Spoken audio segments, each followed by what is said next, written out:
دا کتابونه د څه لپاره دا کتابونه دا فرانسوي کتابونه دي. پلار مې د روسیې په سفارت کې لیکونکی دی. زه ماشومانو ته فرانسوي ژبه زده کوم. یعنې ته ښوونکی یې؟ هو. هېڅ امکان نه لري. ولې امکان نه لري؟ په کوم ځای کې دې لیدلی دي چې ښځې کار وکړي؟ هغه همداسې یوه سخته د ښوونکي دنده. داسې ولې وایې؟ ستا په اند ښځې دا استعداد نه لري؟ لري یې نه وایم چې نه لري، خو ښځې لږ څه ضعیفې دي او کله کله غلطه ګټه ترې اخیستل کېږي. خو مېرمنې کولی شي چې درس او تعلیم وکړي. خو ځینې خلک وایي چې د ښځو اصلي دنده کور کې د ماشومانو ساتنه ده. دا هم دې لپاره پیدا شوي دي. امکان لري چې دلته همداسې وي، خو زموږ په نړۍ کې داسې څه نشته. موږ د خپلو ماشومانو نه هم ساتنه کوو او خپله دنده هم ترسره کوو. دا هم دې لپاره هغه ښځې ستړې او ستومانه ښکاري که نه؟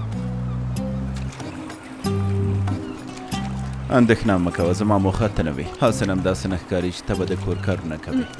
څنګه یې نه کومه؟ د کور ټول کارونه هم ورسره کوم. داسې ښکاري چې په ځان ډېره ډاډمنه یې. زما ډاډ د زده کړې پایله ده. څنګه چې یو پوهان په خپل کتاب کې لیکلي دي، پوهه یو ځواک ده او هیڅوک یې مخه نشي نیولی. بلکل رښتیا وایي. دا خبره چې تا یاده کړه فردوسي په خپله شاهنامه کې لیکلې وه. هغه څوک ځواکمن دی چې پوهه ولري. خو زما په اند یوازې پوهه بسنه نه کوي. پوهه د نفس د پېژندو سرچینه ده چې دا م یونس امرا ډېر مخکې ویلي دي. پوهه انسان ته ځان ورپېژني او ښه انسان په ښه توګه ځان پېژندلی شي.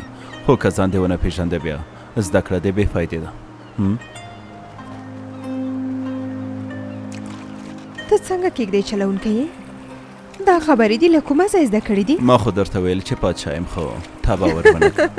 اوس دې په خپله خبره ولاړې. عجیبه ده په خدای. پورته شه، پاڅېږه تنبله، پاڅېږه خدای وهلې. ژر کوه، بیړه وکړه چې هغوی وخته ورسېدل. ژر کوه که نه. له پیل نه تر اوسه پورې د پاچا په اړه خبرې کوو. که هغه ستا مخکې ولاړي همداسې مخکې خبرې کولی شي. پرته له شکه. ډېر ښه. فکر وکړه همدا اوس د پاچا مخ ته ناست دی. څه دې ورته ویل؟ لومړی دا چې ورته ویل مې چې حرم وتړي. لامل یې؟ یو ممیز او څلوېښت قلندره. دا مینه کېدی شي؟ ته ووایه. ها؟ دا د مینې خبره نه ده، د راتلونکي نسل لپاره ده او دا قاعده ډېر وخت کېږي چې له موږ سره ده. پوه شوم، ښکاره ده، خو وخت یې راغلی چې باید بدلون راشي. داسې وګڼه چې پاچا دی همدا اوس مخې ته ناست دی. ښه نو پرته له ارامه دی نور غوښتل د څه په اړه خبرې ورسره وکړي؟ ورته ویل مې چې باید ښوونځي ډېر شي تر څو پوهه او زده کړې ډېره شي. دوهمه ورته ویل مې چې انجونو ته ښوونځی جوړ کړي، لکه څنګه چې ویلي د هر کامیاب سړي تر شا د یوې ښځې لاس دی. بس همدومره؟ نه، ډېرې خبرې دي چې باید درته ووایم. تا بیړه نه درلوده؟ درلوده مې. ولې؟ ځکه کوم ځای چې تا غوښته ورسېدو. ورسېدو، باید ښکته شم. صبر چې مرسته نه، زه خپله ښکته کېدی شم.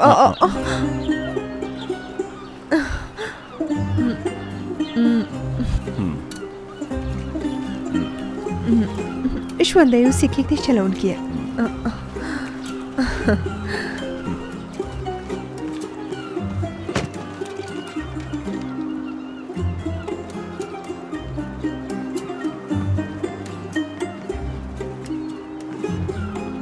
تاسو ښه یاست زما سلطانه؟ ښه یم، ښه یم. د اندېښنې وړ کومه خبره نه ده.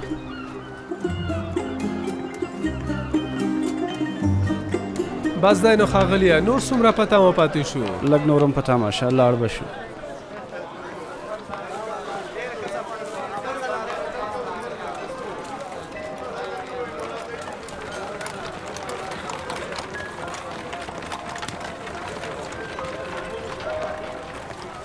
سینان نیکولای ډار کړی دی وم جلۍ، ما ویل را به نه شي. زه وډاره شم، خو وګوره راغلم. ولې کومه خبره شوې؟ نه هر څه سم دي، اړینه موضوع نه ده. زر کوه چې ډېر په تمه شوو. دا راغلم. موږ ستا راتلو ته په تمه وو، د همدې لپاره غوسه دی. ما وبخښه. توپیر نه کوي. تر څو تا سره خدای پاماني ونه کړم دې کښتۍ ته نشم پورته کېدی. دا واخله، د دې لپاره چې د بهر هوا سړه ده نو زنجفیل مې درته راوړي دي.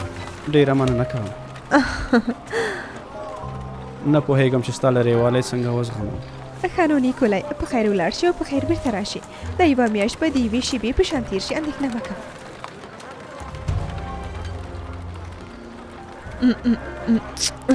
ډېر پام کوئ چې مسافر پاتې نه شي. ښه نو په ځان دې ډېر پام کوه. ته هم راته په تمه کېږي خو که نه پرته له شکه.